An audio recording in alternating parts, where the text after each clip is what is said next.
Buenos días para todos. Estoy muy contento de poder compartir hoy la palabra del Señor con todos ustedes desde un texto que personalmente me ha conmovido. Pero antes de que entremos ahí, quiero pedirles el favor de que me acompañen a que oremos y pidamos la bendición del Señor juntos. Dios eterno, tú eres el Señor y todos nosotros somos tus siervos. Tú eres el Maestro y todos nosotros somos hermanos necesitados de escuchar tu voz, anhelando poder hacerlo, pues como ese profeta del pasado te decía, nosotros hoy te decimos a ti, habla que tus siervos escuchan. Permite que hoy seamos traspasados y transformados por las verdades de tu palabra y bendícenos a esta hora mientras tratamos de escucharla. Úsame, Señor, a pesar de mí, para poder transmitirla con fidelidad y bendícenos a todos con un corazón para escuchar. En el nombre de Cristo Jesús. Amén. Bueno, quiero hacerte una pregunta. ¿Alguna vez has tenido que luchar para que tu EPS, que debería garantizar tu servicio de salud, te preste el servicio que estás necesitando? ¿O alguna vez te has encontrado con algún tipo de seguro que has contratado y que en el momento de necesitarlo, por la razón más rebuscada del mundo, resulta que no te cubre tu eventualidad? ¿O te ha pasado que te han ofrecido alguna garantía para un producto y que también con una excusa muy extraña, cuando se te daña, resulta que no te sostienen la garantía? Yo creo que a todos nos ha pasado algo así y hemos vivido esa frustración. Y es porque en el mundo en el que nosotros vivimos no hay ninguna institución humana que sea completamente confiable. No importa si es una institución política, social, económica, militar o de cualquier otro tipo. De alguna manera no cumple siempre con el propósito para el cual fue establecida y toda institución eventualmente nos falla. En nuestro país nosotros conocemos esta triste realidad y la sufrimos de pronto más crudamente que en otros países. Y la pandemia sí que la ha dejado expuesta. Permítanme mencionarles algunos ejemplos. El Estado, que debería promover el bien común, a veces perjudica a muchos en favor de unos pocos. La policía, que debería mantener la convivencia, a veces provoca y violenta a los ciudadanos. Las fuerzas militares, que deberían proteger a la población civil, a veces violan niñas, campesinas, indígenas. La familia, que debería proveer a sus miembros de todo lo necesario para su desarrollo integral, los ha maltratado en este tiempo más que en cualquier otro tiempo. Incluso mencionar un caso desde antes de la pandemia.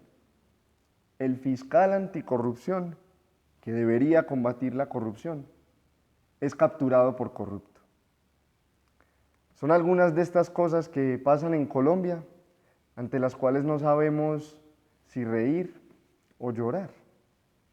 Y lamentablemente a esta lista le podríamos agregar un largo etcétera, etcétera, etcétera. Y aunque no quiero generalizar, porque hay que reconocer que muchas veces las instituciones sí nos han servido debidamente, el punto es que no siempre lo hacen. Y que a veces incluso nos dañan más de lo que nos protegen. Esto ocurre porque las instituciones humanas son limitadas, no pueden abarcarlo todo, no pueden ocuparse completamente de todo en todo momento. Y también ocurre porque las instituciones son cambiantes, dependiendo de muchos factores, a veces funcionan y a veces no. pero fundamentalmente ocurre porque las instituciones, sobre todo en Colombia, son corruptas. ¿Y qué hacemos ante esta falta de garantías? Produce ansiedad, produce una sensación de inseguridad, de inestabilidad. ¿Dónde hallar refugio si quienes nos deben proteger no solamente no lo hacen, sino que a veces son nuestra amenaza? ¿Qué hacemos? ¿A dónde vamos? ¿Dónde hay seguridad? ¿Dónde hay estabilidad? ¿Dónde hay refugio? ¿Qué esperanza nos ofreces, Señor? Acompáñenme por favor en sus Biblias a leer el Salmo número 11. Libro de los Salmos, capítulo 11. Este salmo nos dice su título que es un salmo de David. David fue un hombre humilde, un pastor de ovejas, que terminaría siendo el rey de Israel. Pero se cree que este salmo se escribió antes de que David fuera rey, en tiempos de Saúl, el primer rey de Israel, cuando la monarquía en Israel apenas estaba empezando, cuando el reino de Israel apenas estaba siendo establecido. Y la ocasión que llevó a David a escribir este salmo fue la envidia que despertó en el corazón de Saúl. Porque Saúl fue un hombre muy llevado de su parecer, que rechazó la palabra del Señor y desobedeció lo que Dios le había dicho.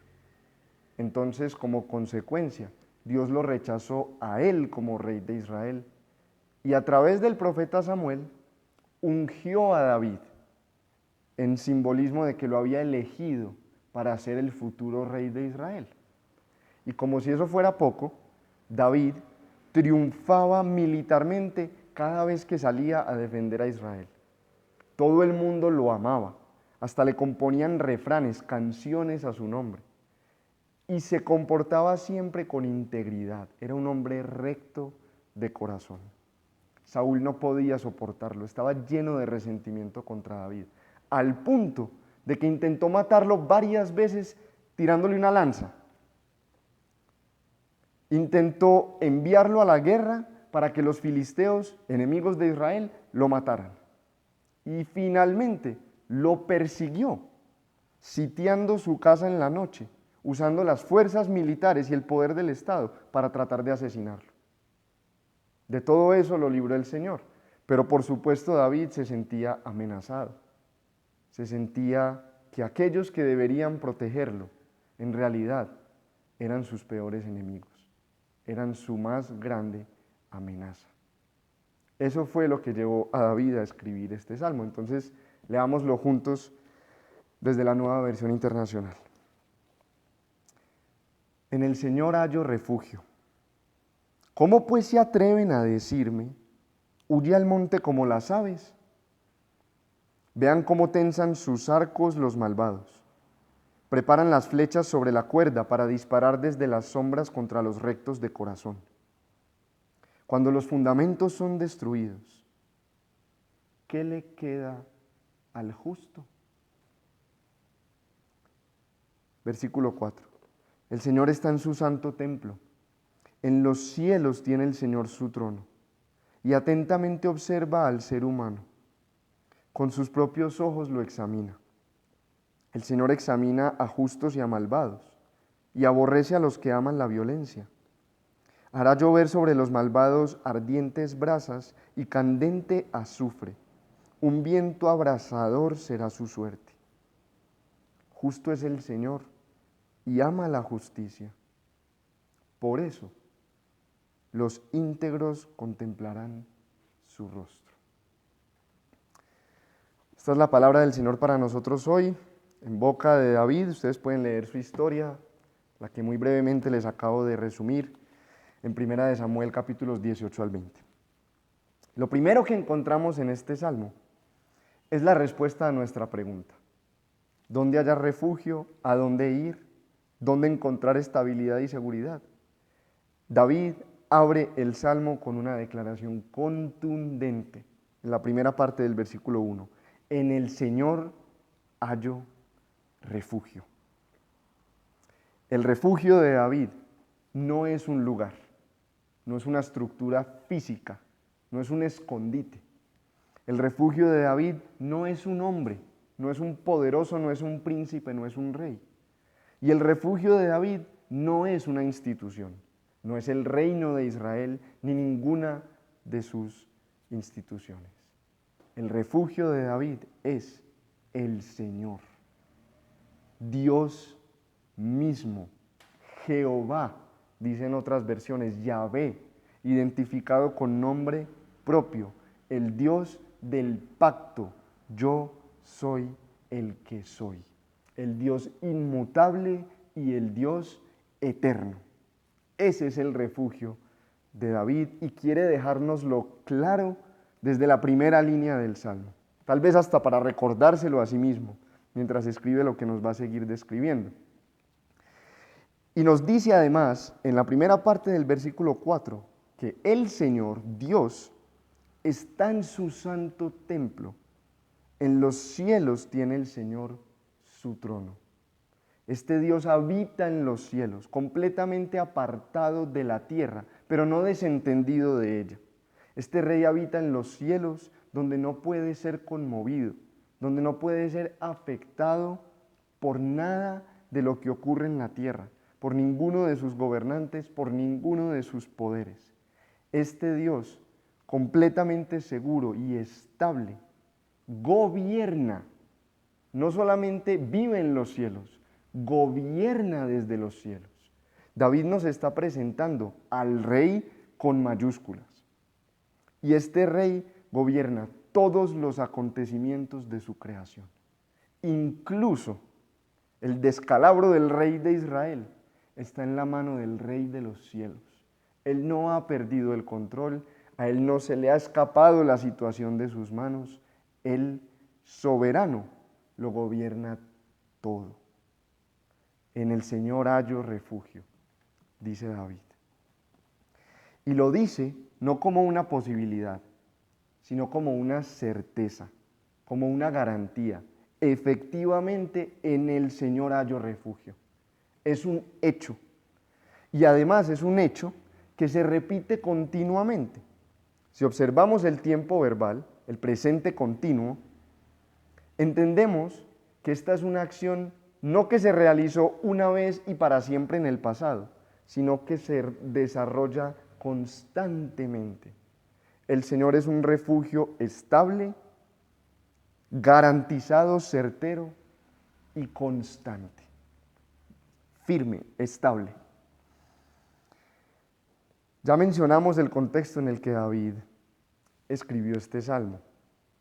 Y por eso, lo que él nos presenta en los versículos 2 y 3, bueno, incluso en la segunda parte del 1 también, es una sugerencia bastante razonable. David está mencionando lo que escucha de otras voces. Huye al monte como las aves. Vean cómo tensan sus arcos los malvados, preparan las flechas sobre la cuerda para disparar desde las sombras contra los rectos de corazón. Cuando son destruidos los fundamentos, ¿qué le queda al justo? Los amigos de David, sus personas cercanas, probablemente hasta su propio corazón, viendo cómo estaba la situación, viendo que el rey y el reino se ponían en su contra, pues lógicamente le susurraban: escápate, vete de aquí, no hay ninguna garantía para tu seguridad. Tu integridad no es suficiente para defenderte en un contexto donde los que gobiernan son los malvados. Huye, huye al monte como las aves. Sálvate, haz algo. Pero David reaccionaba a esto con indignación. Se resistía a semejante idea. Miren la segunda parte del versículo 1. ¿Cómo pues se atreven a decirme? David escuchaba esto y respondía: ¿qué te pasa? ¿Qué me estás diciendo? ¿Cómo se te ocurre decirme algo así? Si en el Señor tengo yo mi refugio. ¿Por qué habría yo de ir a otro lugar si en el Dios eterno, estable y soberano tengo yo mi refugio? Pero como decía, parecía bastante razonable. Sin embargo, la respuesta de David también es contundente. Que huyan los pájaros, que huyan las aves. Los justos no tienen por qué huir cuando tienen su refugio en el Señor.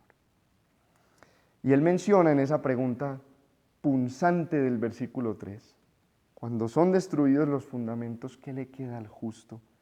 Esa palabrita fundamentos que es tan interesante. Aquí en la Nueva Versión Internacional la leemos así. Y probablemente David se estaba refiriendo al reino de Israel como una entidad política, militar, económica y religiosa que desde sus mismos inicios ya estaba fracasando. En otras palabras, el reino de Israel era como un árbol plantado con una raíz enferma. Era como un manantial que brota desde una fuente de agua contaminada. Era como un producto que viene defectuoso de fábrica. Era como un edificio con fundamentos rotos, destruidos. No hay que ser expertos en construcción para saber que eso no tiene un futuro muy prometedor. Pero esa palabra fundamentos es muy amplia en el Antiguo Testamento. No tenemos tiempo de explorar todos sus significados aquí, pero para resumir podríamos decir que aplica a todo lo que ha sido establecido para mantener la vida social, el orden comunitario. Por eso la traducción de la Nueva Traducción Viviente es tan acertada. Permítanme leérselas. Dice así el versículo 3 en la Nueva Traducción Viviente: cuando los fundamentos de la ley y el orden se desmoronan, ¿qué pueden hacer los justos? Amplía el concepto para ayudarnos a entender que se refiere a todo lo que ha sido establecido para mantener la sociedad, los pilares, los fundamentos de la vida humana. Y la pregunta es contundente, como decíamos, y es la misma que nos hicimos al principio y que David ya nos respondió. Es mirar a Dios, lo que le queda al justo, como el refugio inquebrantable. Y a pesar de que David escuchara voces de adentro y de afuera que lo tentaban a buscar refugio fuera de Dios, a salvarse a sí mismo, a tomar cartas en el asunto y huir, no confiando en Dios, él no cambiaría su respuesta, él no seguiría diciendo lo mismo. Y lo que vemos de aquí en adelante en el Salmo son dos razones de peso que David nos da a nosotros para que hagamos lo mismo, para que miremos al Señor como nuestro refugio inquebrantable, estable. La primera de esas razones es que Dios es el juez. La segunda parte del versículo 4 dice así: atentamente observa, hablando del Señor, al ser humano. Con sus propios ojos lo examina. Los ojos de Dios lo ven absolutamente todo. Dios está en los cielos y se escapa de nuestra vista, pero nadie se puede ocultar de la suya. Ni siquiera las sombras que menciona el versículo 2 son suficientes para esconder a los malvados. Puede ser que sean suficientes las sombras para esconderlos de nosotros, para que nosotros no podamos ver dónde está el enemigo, para que nosotros no podamos anticiparnos a sus planes y estropearlos, para que nosotros no podamos juzgarlos y culparlos. Puede ser, pero ese no es el caso con el Señor. El Señor ve, todo lo conoce. Absolutamente nada nos puede ocultar de su vista. Y no solamente el Señor ve a los hombres.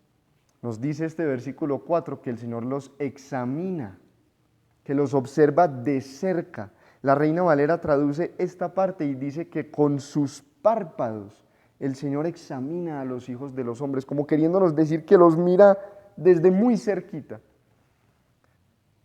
Y ese término examinar es muy interesante, porque literalmente significa poner a prueba judicialmente.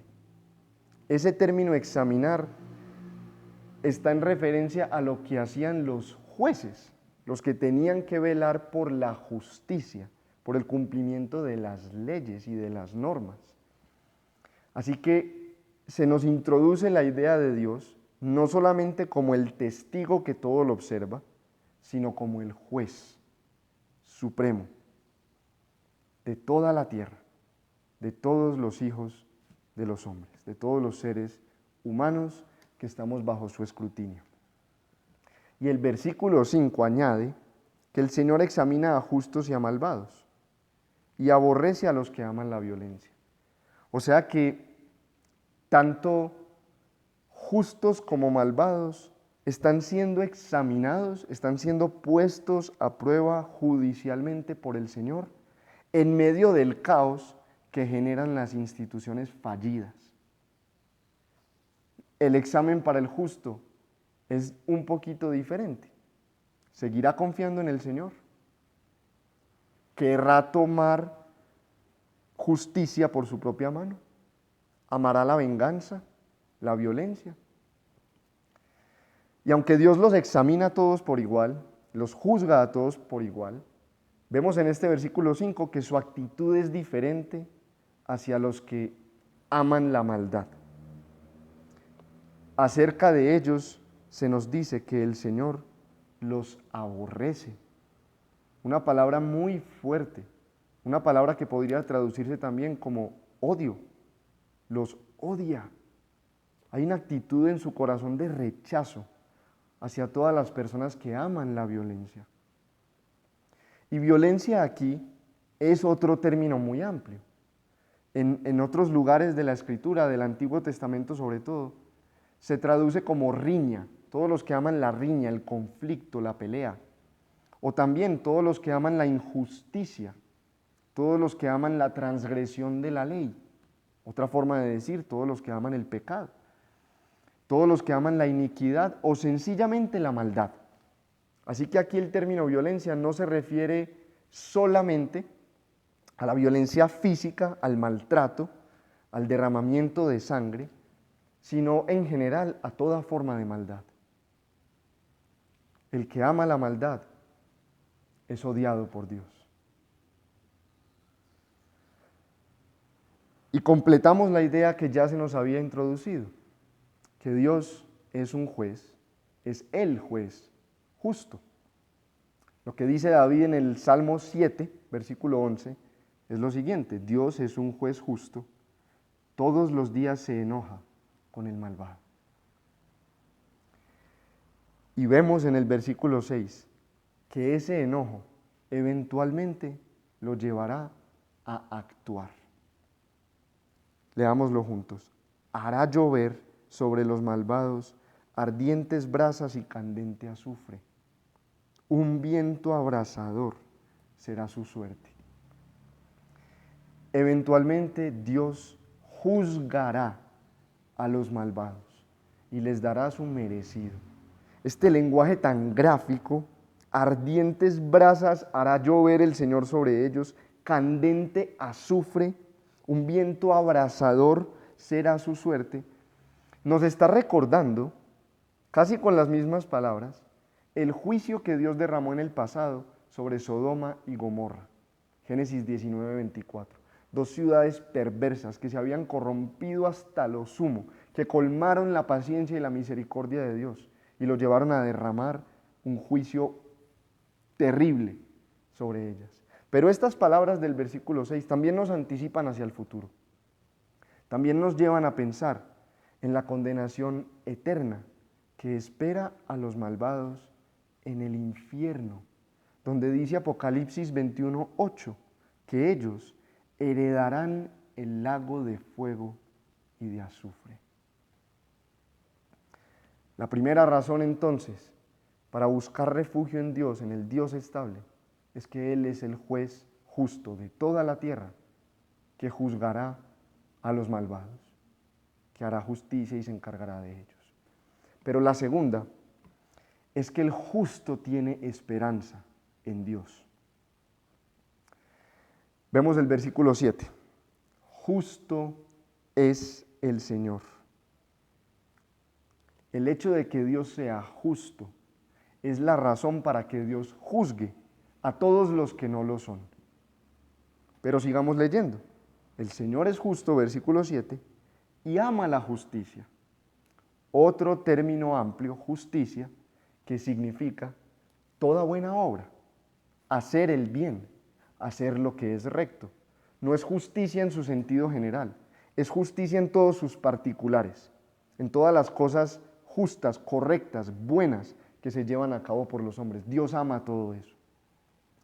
Y la segunda parte del verso 7, como conclusión a lo anterior, dice, por eso, porque Dios es justo y ama la justicia, los íntegros contemplarán su rostro.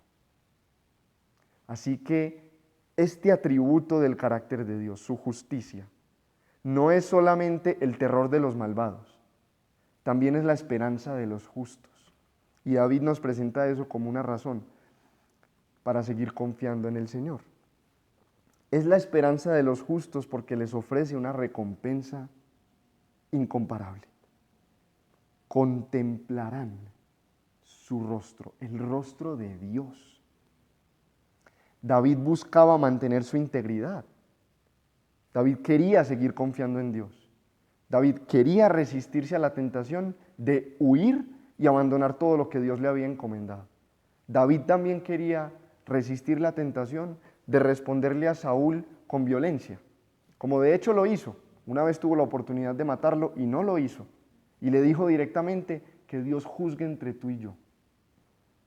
David quiso conservar su integridad porque sabía que la integridad y la justicia tienen una recompensa incomparable.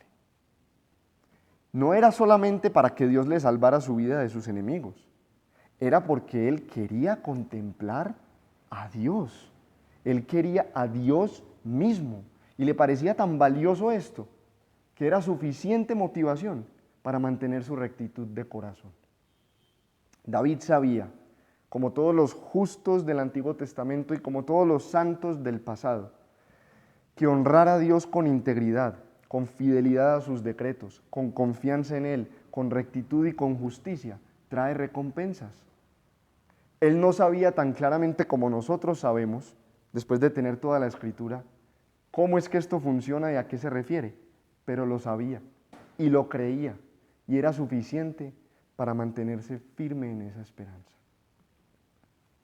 Ahora, yo les quiero hacer una confesión. Cuando yo leí este salmo, lo primero que hice en mi mente fue trazar una línea imaginaria delante de mí y pensar, bueno, allá están los malvados, de esta línea para allá, y acá estamos los justos, de la línea para acá. Yo no sé si a ustedes les pasó lo mismo, pero yo leí este salmo e inmediatamente me conté dentro de los justos y dentro de los íntegros. No sé si les pasó lo mismo, pero me pregunto, ¿es realmente así? ¿Tengo yo suficiente fundamento para decir que soy justo, que soy íntegro? Si me acompañan en sus Biblias, a lo mejor no tienen ni que pasar la página al Salmo 15, vamos a leer cómo el mismo David nos describió a un hombre íntegro y vamos a hacernos este examen. Si Dios nos está examinando a todos con un escrutinio cercano, creo que sería bueno que empezáramos nosotros mismos a examinarnos. Salmo número 15.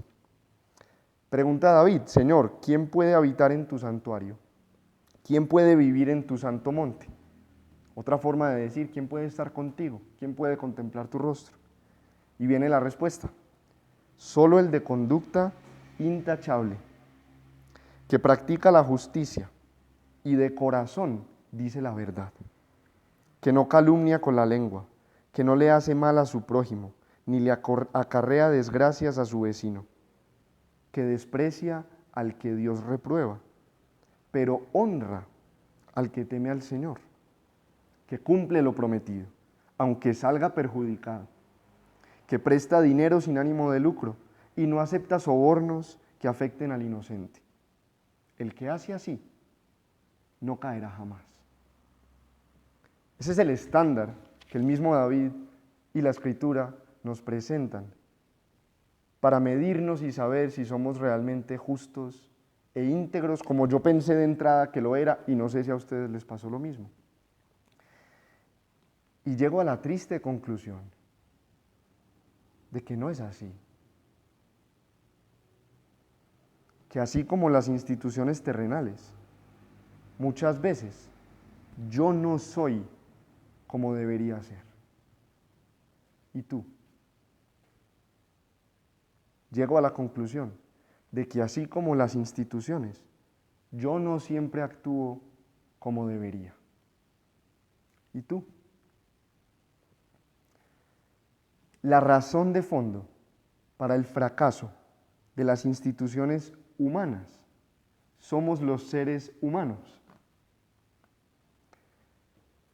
Ellas, las instituciones, son limitadas, son cambiantes y son corruptas, porque nosotros, los seres humanos, somos limitados, somos cambiantes y somos corruptos. Alfredo Mota es un reconocido empresario panameño que una vez escribió: las instituciones no fallan, fallan las personas. Nuestra sociedad falla porque los hombres y mujeres que la componemos fallamos desde el principio y edificamos esta sociedad sobre un fundamento roto. Cuando el pecado entró al mundo, en el jardín del Edén, mucho antes de que existiera la sociedad, el hombre rechazó el fundamento que Dios ponía y prefirió edificar sobre un fundamento roto.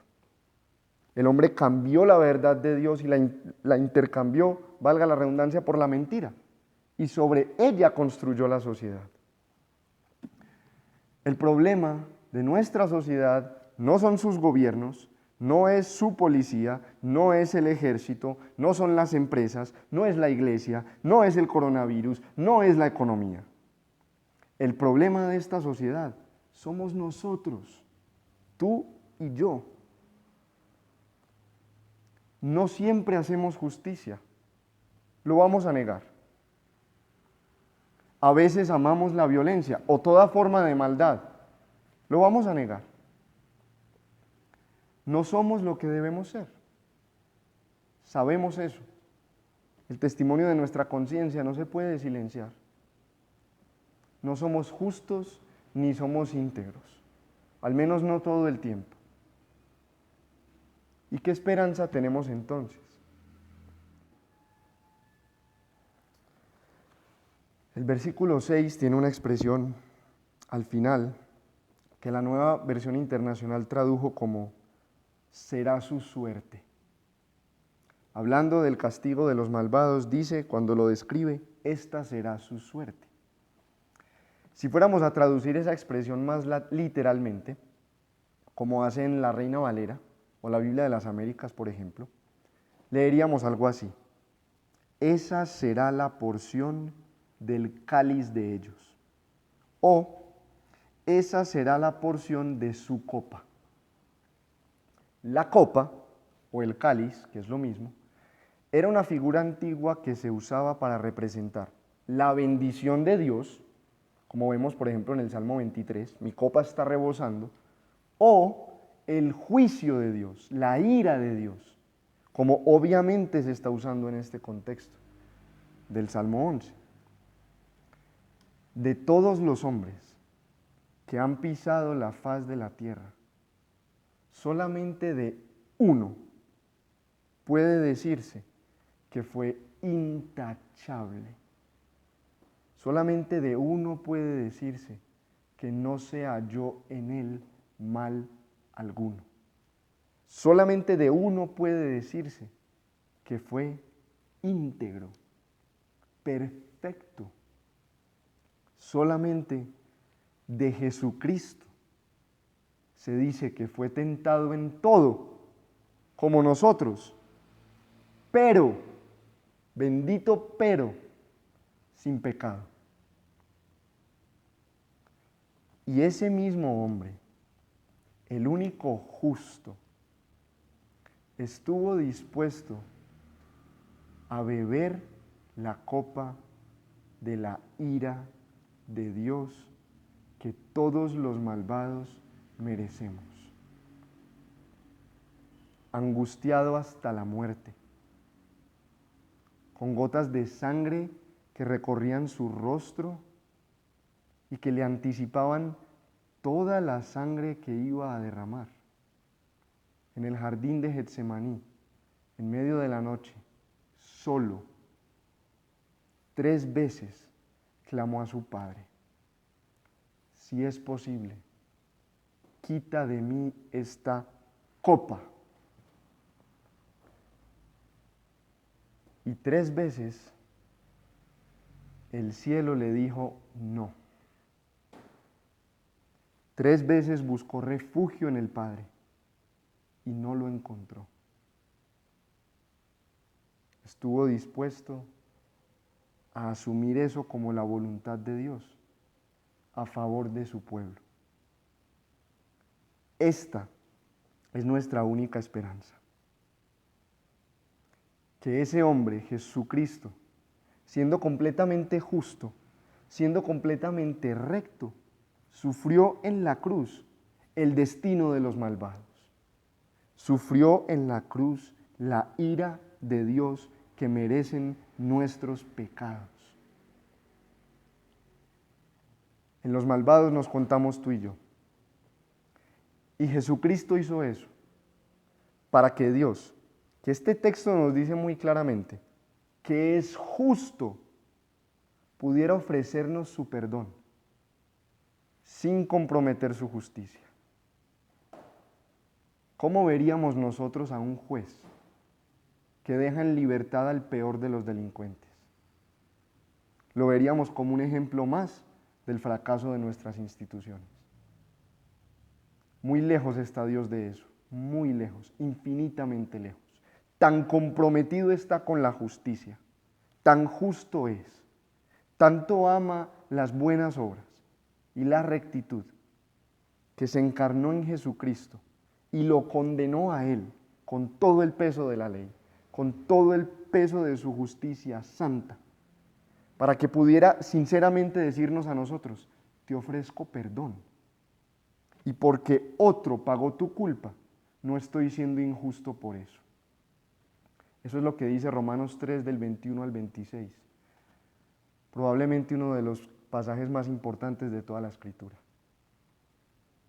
Cuando nosotros escuchamos esto y lo recibimos, cuando nosotros confiamos en que Jesucristo estuvo dispuesto a hacer eso por nosotros, por mí, por mis culpas, por mis faltas, por mis pecados, ocurre algo grandioso.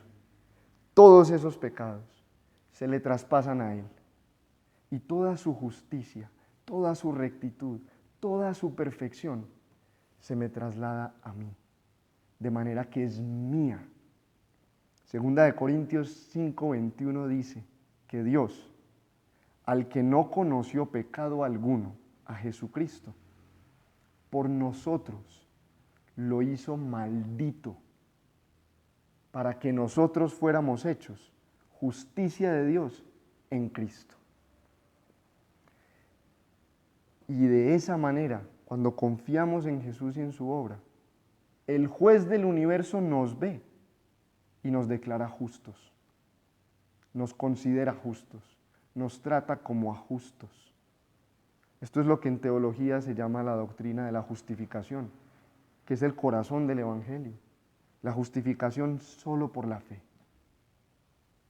en Jesucristo, por la fe y la confianza en Él, en su persona y en su obra. Y esto nos permite, habitados ya por el Espíritu Santo, nos empodera para vivir una vida justa. No una vida perfecta, no, pero sí una vida justa, una vida íntegra. No una vida legalista, pero una vida santa y que busca la santidad. No una vida libre de pecado, ojalá, pero una vida que lucha contra él, que no le da la bienvenida, que no lo tolera. Una vida que no es orgullosa, pero que sí es confiada, que está firme y segura. Así podemos ser libres de la condenación de los malvados, confiando en Jesucristo y en su obra, recibiendo su justicia en intercambio por nuestra maldad, creyendo en Él para recibir las bendiciones de los justos y de los íntegros y tener la esperanza real, no falsa, no construida sobre un fundamento que se derrumba, sino sobre la roca eterna de que veremos y contemplaremos su rostro. Con Cristo, por Él y en Él. Jesucristo es la piedra que desecharon ustedes los constructores y que ha llegado a ser la piedra angular. De hecho, en ningún otro hay salvación, porque no hay bajo el cielo otro nombre dado a los hombres, mediante el cual podamos ser salvos. Hechos 4, 11 y 12. Jesús es el fundamento que unifica lo que el hombre y su pecado rompió. ¿Cómo podemos tratar de aplicar esto? Matthew Henry, el famoso comentarista de la Escritura, dijo de este salmo que es apropiado meditar en él en tiempos de amenazas públicas y atrevidas en contra de la iglesia. A mí me parece que entonces estamos en el momento propicio para meditar en este salmo. A mí me parece que es una verdad pertinente para nosotros, porque con temor y con temblor les digo a todos que la persecución está por llegar. Nos van a perseguir. La iglesia será perseguida. La persecución está a la vuelta de la esquina. Hermanos, cristianos, el gobierno y las instituciones se van a volver en nuestra contra, como el Señor nos advirtió, y como ha pasado antes en la historia de la humanidad, y como está pasando hoy en muchos otros lugares del mundo. Los gobiernos y las instituciones van a matar, como lo están haciendo hoy, a millones de niños dentro del vientre de sus madres. Los gobiernos y las instituciones van a mentir, como lo están haciendo hoy, de todas las maneras más grotescas y descaradas que nos podamos imaginar. Las instituciones y los gobiernos van a destruir la familia, la base de la sociedad, van a destruir sus valores, van a destruir su moralidad, como lo están haciendo ya, llamándole a lo bueno malo y a lo malo bueno. Y si los fundamentos están siendo destruidos, ¿qué vamos a hacer? Vamos a huir. Vamos a abandonar nuestra misión en este mundo. Vamos a negar nuestra fe. Vamos a traicionar a nuestro Señor. Vamos a amar la violencia y la venganza. Cuando los fundamentos son destruidos, ¿qué le queda al justo? Al justo le queda alzar su mirada al cielo y contemplar al Rey. Al justo le queda alzar su mirada al cielo y ver al que gobierna desde su trono, aferrarse a su justicia, esperar en su ayuda y su juicio para los malvados, confiar en su recompensa para los justos y seguir haciendo justicia, seguir haciendo el bien. Dichosos los perseguidos por causa de la justicia, porque el reino de los cielos les pertenece. Dichosos serán ustedes cuando por mi causa, dice Jesús, la gente los insulte, los persiga y levante contra ustedes toda clase de calumnias. Alégrense y llénense de júbilo, porque les espera una gran recompensa en el cielo. Así también persiguieron a los profetas que fueron antes de ustedes. Mateo 5, del 10 al 12. Y Jesús prometió que su iglesia avanzaría contra todo en este mundo, que nada ni nadie la podría detener, ni siquiera la muerte, ni siquiera el Hades. Eso fue lo que le dijo a Pedro en Mateo 16, 18. Y nosotros hemos visto que la muerte ha perseguido a la iglesia con toda su fuerza. Permítanme mencionarles rápidamente algunos ejemplos. Esteban, uno de los primeros diáconos, apedreado a muerte por predicar el evangelio con contundencia a los asesinos de Cristo. 11 de los 12 apóstoles de Jesús sufrieron el martirio. Santiago el mayor, el hijo de Zebedeo, decapitado. Felipe de Galilea, crucificado. Mateo el publicano, murió degollado por una alabarda en Etiopía. Santiago el menor, apedreado y golpeado a muerte. Matías, que reemplazó a Judas Iscariote, apedreado y decapitado en Jerusalén. Andrés, el hermano de Pedro, crucificado con dos extremos de la cruz en el suelo. Pedro, crucificado al revés, patas arriba, por decir que no era digno de morir como su Señor. Judas, el Tadeo, crucificado. Tomás, el Dídimo o el mellizo, atravesado por una lanza en Asia. Simón el Celote, murió crucificado. Bartolomé o Natanael, golpeado y crucificado en India. Juan, el discípulo amado, fue lanzado en una olla hirviendo en Roma, de donde salió milagrosamente ileso. Y después fue mandado al exilio a la isla de Patmos, donde escribió el Apocalipsis, y fue el único que sobrevivió a una muerte violenta. Marcos, el que escribió el Evangelio, desmembrado en Alejandría. Lucas, otro evangelista, colgado y ahorcado en un árbol de olivos en Grecia. Pablo, decapitado en Roma. ¿Por qué estos hombres resistieron lo que resistieron? Por una razón. Porque creyeron en la verdad. Porque se encontraron con la verdad que es Jesucristo. Porque fueron transformados por esa verdad. Porque Jesús no era solo una idea ni un concepto para ellos, era la verdad. Porque sabían lo que le esperaba a sus verdugos, a sus asesinos, pero también porque sabía lo que les esperaba a ellos.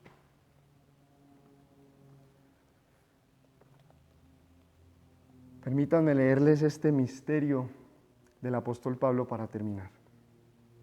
No todos moriremos, pero todos seremos transformados. En un instante, en un abrir y cerrar de ojos, al toque final de la trompeta, pues sonará la trompeta y los muertos resucitarán con un cuerpo incorruptible, y nosotros seremos transformados. Porque lo corruptible tiene que revestirse de lo incorruptible, y lo mortal de inmortalidad. Cuando lo corruptible se vista de lo incorruptible, y lo mortal de inmortalidad, entonces se cumplirá lo que está escrito: la muerte ha sido devorada por la victoria. ¿Dónde está, oh muerte, tu victoria? ¿Dónde está, sepulcro, tu aguijón? El aguijón de la muerte es el pecado y el poder del pecado es la ley. Pero gracias a Dios que nos da la victoria por medio de nuestro Señor Jesucristo.